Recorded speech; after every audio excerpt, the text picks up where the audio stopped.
ખબરોમાં બન્યા રહેવા માટે બેલ આઇકોન દબાવો અને એબીપી અસ્મિતાને સબસ્ક્રાઇબ કરો. જોડાઈ ચૂક્યા છે ન્યુયોર્કથી આપણી સાથે ડોક્ટર ધીરજ કોલ. डॉक्टर धीरज, स्वागत है आपनु एबीपी अस्मिता में. डॉक्टर धीरज, कुछ दर्शक है हमारे जिन्होंने सवाल हमें भेजे, वो सवाल आपको सुनाते हैं जिनका जवाब वो आपसे लेना चाहते हैं. एक सवाल सुनिए आप.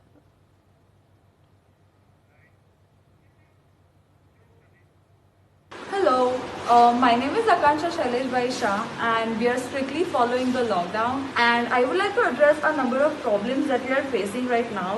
My grandmother is 70 years old and she has a number of diseases like heart problems, blood pressure, sugar, and a lot of different diseases. And sometimes she is not feeling well, but then we are not sure if we should take her to the doctor or not, given the current circumstances. So if anyone would please advise us on what to do, whether we should take her to the doctor or get a doctor home. We are not sure who would come at our home this time. So please advise us. Thank you. I think मुझे English में answer करना चाहिए because if that is okay. नहीं, आप हिंदी में भी answer दे सकते हो. अच्छा, तो वो जो उन्होंने पूछा कि ये बहुत कॉमन प्रॉब्लम है, एक्चुअली हम लोग रोज इससे डील कर रहे हैं, क्योंकि क्या हुआ है कि हमारा सिस्टम इस तरीके की पेंडेमिक को डील करने के लिए नहीं बना है. तो जो रेगुलर डिजीजेस हैं पेशेंट के, जैसे diabetes, high blood pressure, cholesterol और अदर एस्थमा, इन सब का ट्रीटमेंट चल रहा है, लेकिन बहुत तेजी से डिसरप्टेंसी आ गई है, क्योंकि प्राइमरी केयर के क्लिनिक अब सारे टेलीमेडिसिन में जा चुके हैं. तो अगर किसी को हार्ट फेलियर है या किसी को किडनी की प्रॉब्लम है, जो रूटीन ब्लड वर्क है, उसके लिए हमें वो कॉल करते हैं और हम जूम से या स्काइप से उनसे बात करते हैं, और अगर बहुत जरूरी हो तब हम उन्हें इमरजेंसी रूम में बुलाते हैं. क्योंकि ये जानना बहुत जरूरी है आज की डेट में, क्योंकि हम स्टेज 3 में हैं, हमें एज्यूम करना पड़ता है कि किसी इंसान को कोविड-19 है, तभी हम एक दूसरे से बच सकते हैं और दूसरे को बचा सकते हैं. तो कोई भी पेशेंट जो ईआर में आता है, उसे दूसरे कोविड लगने के और रिस्क बढ़ जाते हैं. खासतौर पे जो उन्होंने कंडीशन डिस्क्राइब की, 70 ईयर ओल्ड इज ऑल एक रिस्क फैक्टर है, 65 से ऊपर, डायबिटीज एक रिस्क फैक्टर है, हाई ब्लड प्रेशर एक रिस्क फैक्टर है, हार्ट फेलियर एक रिस्क फैक्टर है, जो कि उनकी माताजी को, और शुगर उन्होंने बोला. तो 4 से 5 रिस्क फैक्टर हैं. ऐसे पेशेंट को अगर बहुत इमरजेंसी हो तो बाहर नहीं जाना चाहिए. मैं उनको एडवाइस करूंगा कि अपने प्राइमरी केयर डॉक्टर को फोन करें, वो जरूर अवेलेबल होंगे. उनको उनके सिम्टम्स बताइए. कई बार ऐसा देखा गया है कि हम मेडिकेशन फोन पे या ऑनलाइन एडजस्ट करते हैं और पेशेंट को काफी रिलीफ आता है. हाँ, अगर कोई लाइफ थ्रेटनिंग इमरजेंसी जैसे चेस्ट पेन सडनली आने लग जाए, चक्कर आके पेशेंट गिर जाए, तब तो इमरजेंसी में आपको आना ही पड़ेगा. रिस्क थोड़ा है कोविड का, लेकिन इस टाइम एज ऑफ नाउ हमारे पास दूसरी सुविधाएं नहीं है. लेकिन भारत ने एक अच्छा काम किया है कि कोविड के सेंटर्स बिल्कुल अलग हैं, नॉर्मल हॉस्पिटल्स बिल्कुल अलग हैं. तो अभी भी नॉर्मल हॉस्पिटल्स में भारत के अंदर amount of Covid patients coming बहुत कम है. तो भारत, मैं तो ये कहूंगा, काफी सेफ है अभी भी. लेकिन कोशिश करें, पहले प्राइमरी डॉक्टर को फोन करें, जरूरत हो तभी जाएं, नहीं तो दवाई का एडजस्टमेंट हम फोन पे भी कर सकते हैं.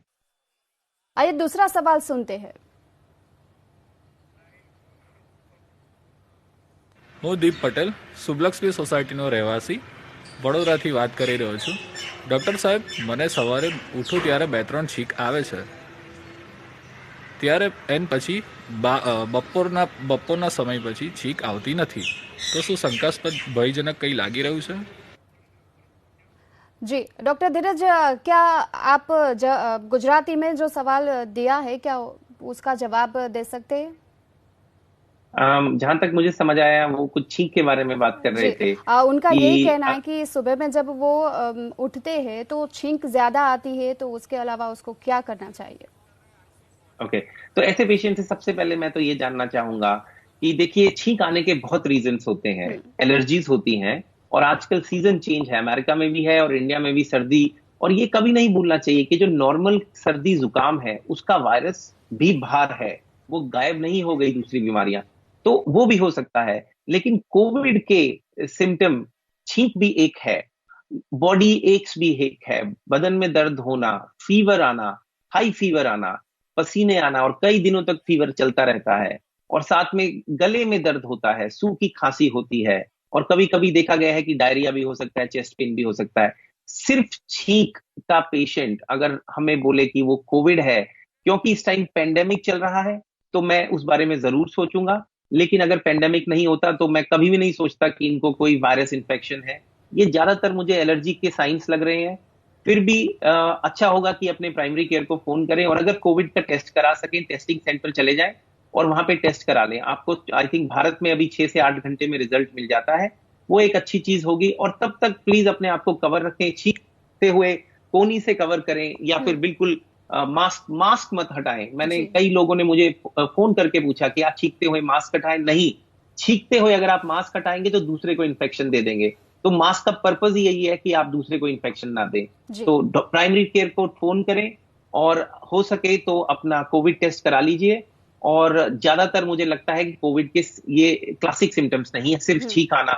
और 1-2 दिन में अपना ध्यान रखिए, और अगर फीवर आता है, कुछ आता है, तो फिर तो जरूर आपको कोविड टेस्ट कराना चाहिए। इन द मीनवाइल अपने आप को ऐसा एक्ट करें, आइसोलेट करें कि आपको कोविड है।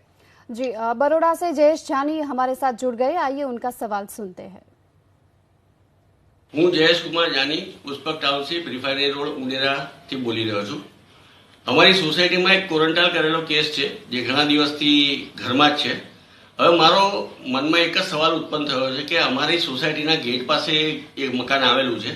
અમારે ફક્ત એટલું જ જાણવું છે, અને મારે પર્સનલી એટલું જ જાણવું છે કે આવતા જતા અમારે એ ઘરની પાસેથી અવર જવર ચાલુ હોય છે, તો એ સમયે અમારે શું કરવું? અમારે શું અમારો શ્વાસ રોકી રાખવો કે પછી કઈ જાતની એની સાવચેતીના પગલાં લેવા?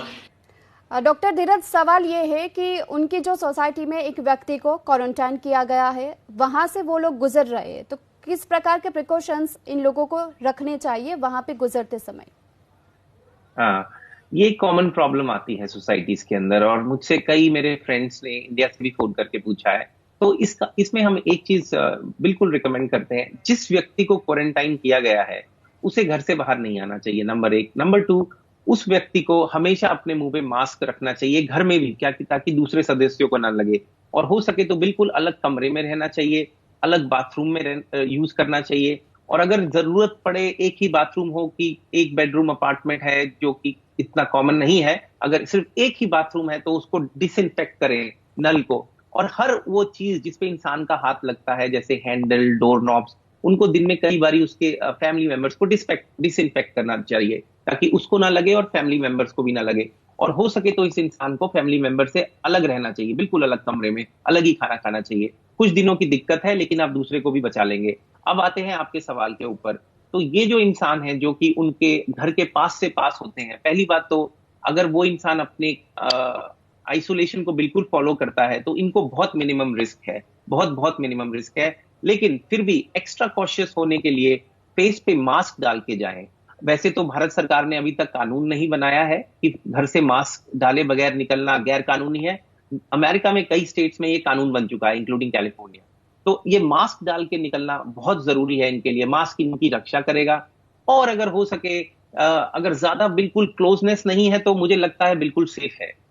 इनको इतना घबराने की जरूरत नहीं होनी चाहिए। और इनको जरूर बोलें, क्योंकि ये गेट से जा रहे हैं तो वहां पे हाथ लगते हैं लोगों का, अपना हाथ चेहरे पे ना लगाएं और हाथ बार बार धोते रहें। जी, डॉक्टर धीरज, हमारा जो सवाल है वो आपसे, एबीपी अस्मिता के एडिटर हमारे साथ जुड़ गए, वो सीधा आपसे ये सवाल करेंगे।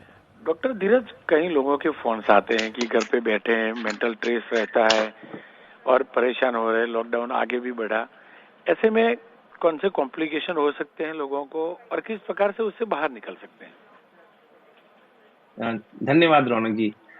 ये सवाल एक्चुअली हमें बहुत चिंता दे रहा है अमेरिका में, क्योंकि देखिए इस वायरस ने हमारी बॉडी पे डैमेज किया है। कई लोग बहुत सिक हो जाते हैं, जैसे मैंने पहले भी बताया है, 80% लोगों के अंदर माइल्ड टू मॉडरेट सिम्टम आता है, 20% हॉस्पिटल पहुंच जाते हैं, और जो हॉस्पिटल पहुंचे हैं उसमें 10 से 30% आईसीयू में पहुंच जाते हैं। तो वो तो हेल्थ पे इफेक्ट है। सेकेंड इफेक्ट है कि आपको सोशल आइसोलेशन करके घर पे रुकना पड़ता है।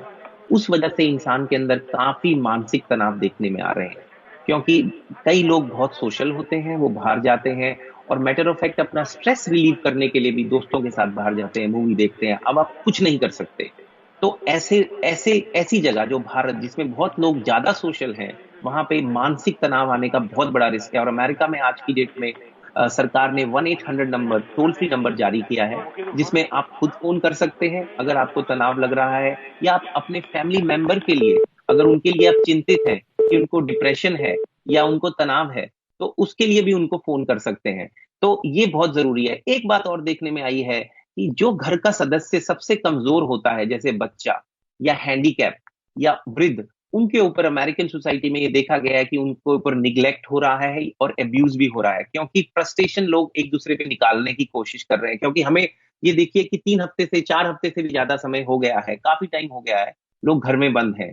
एक सोशल सोसाइटी, ऑल्दो कानून नहीं है, लोग कोशिश करते हैं ज्यादा से ज्यादा घर रहने की, लेकिन तनाव बढ़ रहा है। इसीलिए सरकार ने ये सोचते हुए आज राष्ट्रपति ने भी अपने स्पीच में बोला कि एंजाइटी और डिप्रेशन काफी तेजी से बढ़ा है, इसीलिए वो एक सोसाइटी को वापस खोलने की तरफ कदम, जो मैं बार बार बोलता हूं, अभी से सोच रहे हैं, प्लान कर रहे हैं। तो ये एक बहुत जरूरी चीज है। मैं प्रार्थना करूंगा भारत सरकार से और गुजरात सरकार से भी कि मनोवैज्ञानिक, जिनको साइकेट्रिस्ट और साइकोलॉजिस्ट बोलते हैं, उनको एक्सेस दें एक प्लेटफॉर्म का, 1-800 और इंटरनेट के थ्रू लोग उनसे जुड़ सकें, उनसे काउंसलिंग दे सकें और जरूरत हो तो दवाई भी दे सकें, ताकि कोई ऐसी सिचुएशन ना आए कि लोग सुसाइड करने लग जाएं। क्योंकि देखिए, लोगों की नौकरियां जा चुकी हैं, लोग घर पे बैठे हैं, बहुत मानसिक तनाव है, और अंदर जब लोग एक साथ बैठते हैं तो और कलेश होता है। फ्रस्ट्रेशन और डिप्रेशन और हेल्पलेसनेस के साइंस आ जाते हैं। जी।